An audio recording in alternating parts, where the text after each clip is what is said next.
Throughout the ancient texts, particularly those attributed to the prophet Isaiah and his contemporaries, there are references that illuminate aspects of daily life, social customs, and physical appearances among the people of ancient Israel. Among these descriptions, the topic of skin tone and appearance often emerges, not as a focus of scientific inquiry, but as a reflection of lived experience, cultural norms, and poetic expression. In the biblical narrative, the environment of ancient Israel plays a significant role in shaping the lives and appearances of its inhabitants.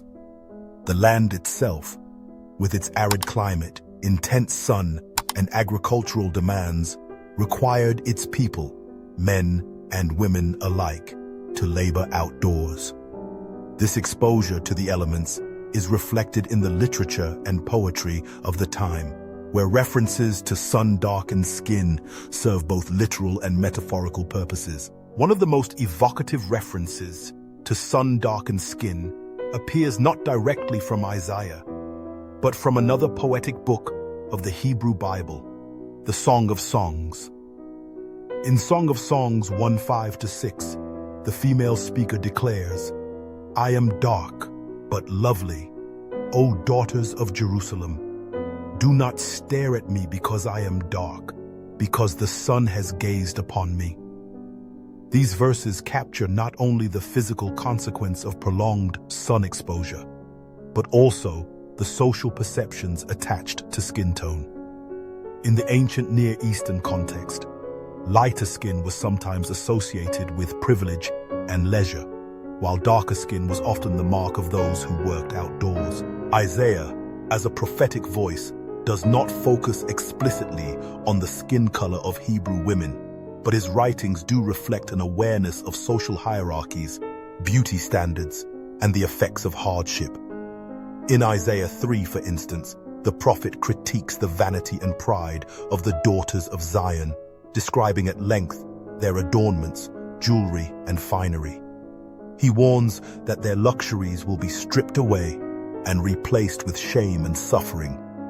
While the passage does not directly mention sun-darkened skin, it alludes to the transformation of appearance that comes with changing fortunes, loss of status, exposure to the elements, and the hardships of exile.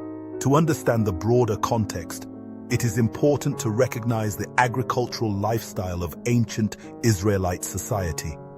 Women, especially those of lower socioeconomic status, would have worked in vineyards, fields, and gardens, tending crops and livestock. This labor, under the relentless sun, inevitably led to darker skin. While the elite might have enjoyed some protection from the sun, the majority of the population bore its mark. The poet's lament in Song of Songs thus echoes the lived reality of many women. "My mother's sons were angry with me. They made me keeper of the vineyards, but my own vineyard I have not kept." The metaphor of the vineyard, rich in biblical symbolism, often stands for the person's own body or life. The speaker's lament is twofold. She has been compelled to serve others, and in so doing, her own well-being, her own vineyard, has suffered neglect. The sun, both literal and figurative, becomes a marker of labor, sacrifice, and perhaps even marginalization. Isaiah's prophetic voice often employs vivid imagery to communicate deeper truths. He describes the people of Israel as a vineyard whose fruitfulness depends on their relationship with God. In Isaiah chapter 5, the Song of the Vineyard laments the failure of God's people to live up to their calling, despite all the care lavished upon them. While the imagery is primarily spiritual, the familiarity of vineyard work and sun exposure would have resonated deeply with Isaiah's audience. Physical descriptions in biblical texts are rarely mere observations. They are imbued with social and spiritual significance. The mention of sun-darkened skin in Song of Songs reveals the interplay between beauty, labor, and social status.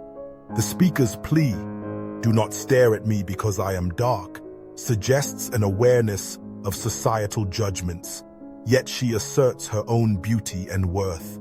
"I am dark, but lovely. This assertion challenges prevailing norms and affirms the dignity of those marked by the sun. In the prophetic literature, including Isaiah, the focus often shifts from external appearances to the condition of the heart.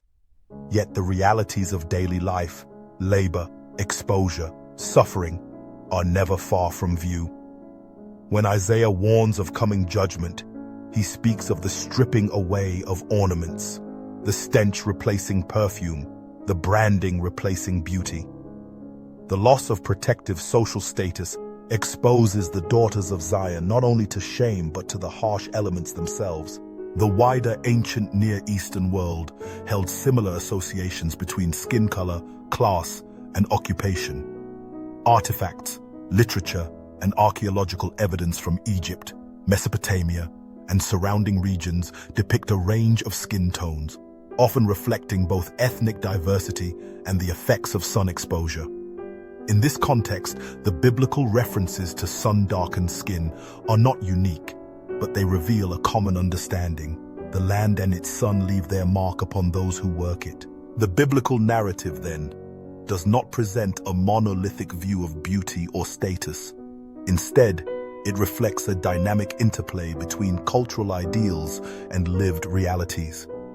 The acknowledgement of sun-darkened skin in the Song of Songs and the implicit recognition of the same in prophetic literature serves as a reminder of the dignity of labor and the value of every individual, regardless of appearance. Over time, these ancient texts have been interpreted in diverse ways. Some readers have seen in the Song of Songs a celebration of natural beauty, unadorned and unashamed. Others have viewed Isaiah's warnings as a critique of superficiality, urging a return to humility and genuine devotion. In both cases, the focus shifts from outward appearance to inner character. The experience of women in ancient Israel, as in many agrarian societies, was shaped by the rhythms of the land. Their skin, darkened by the sun, was a testament to their labor, resilience, and contribution to the community. While some may have viewed this as a mark of low status, others, like the poet of the Song of Songs, claimed it as a badge of honor, a sign of both beauty and strength. In considering the legacy of these texts, it is important to approach them with sensitivity to their historical and cultural context. Modern readers may be tempted to impose contemporary notions of race and beauty onto ancient words, but the biblical writers were concerned with different questions of identity, belonging, and faithfulness. Their descriptions of appearance are windows into a world where the sun's heat was both a challenge and a blessing, shaping bodies, livelihoods, and imaginations. The Hebrew Bible's references to skin color, therefore, are best understood as part of a broader tapestry of life in the ancient Near East. They point to the realities of agricultural labor, the dynamics of social status, and the enduring human desire for acceptance and love. Whether in the poetry of the Song of Songs or the prophetic warnings of Isaiah, the sun's mark upon the skin becomes a symbol of hardship, beauty, and the inescapable connection between people and the land they inhabit. In the centuries since these texts were first written, their words have echoed across diverse cultures and contexts. For some, the affirmation, "I am dark but lovely," has become a declaration of pride and identity, transcending the boundaries of time and place. For others, the prophetic call to humility and justice remains a challenge to look beyond appearances and honor the dignity of all. The story of the Hebrew women, darkened by the sun, is thus not only a story of ancient Israel, but a universal story, one that speaks to the resilience, beauty, and worth of every person who labors under the sun in every age. In this light, Isaiah's era and the biblical texts that emerged from it offer a profound meditation on human experience. The sun, with its power to nourish and to scorch, becomes a metaphor for life itself, a force that shapes and transforms, that marks us with its touch and calls forth our endurance. And in the face of this, the affirmation of worth, "I am dark but lovely," resounds as a timeless affirmation of the beauty found in strength, perseverance, and authenticity. As we reflect on these ancient words, we are invited to see beyond the surface, to recognize the stories written in sun and soil, and to honor the legacy of those whose lives were shaped by both.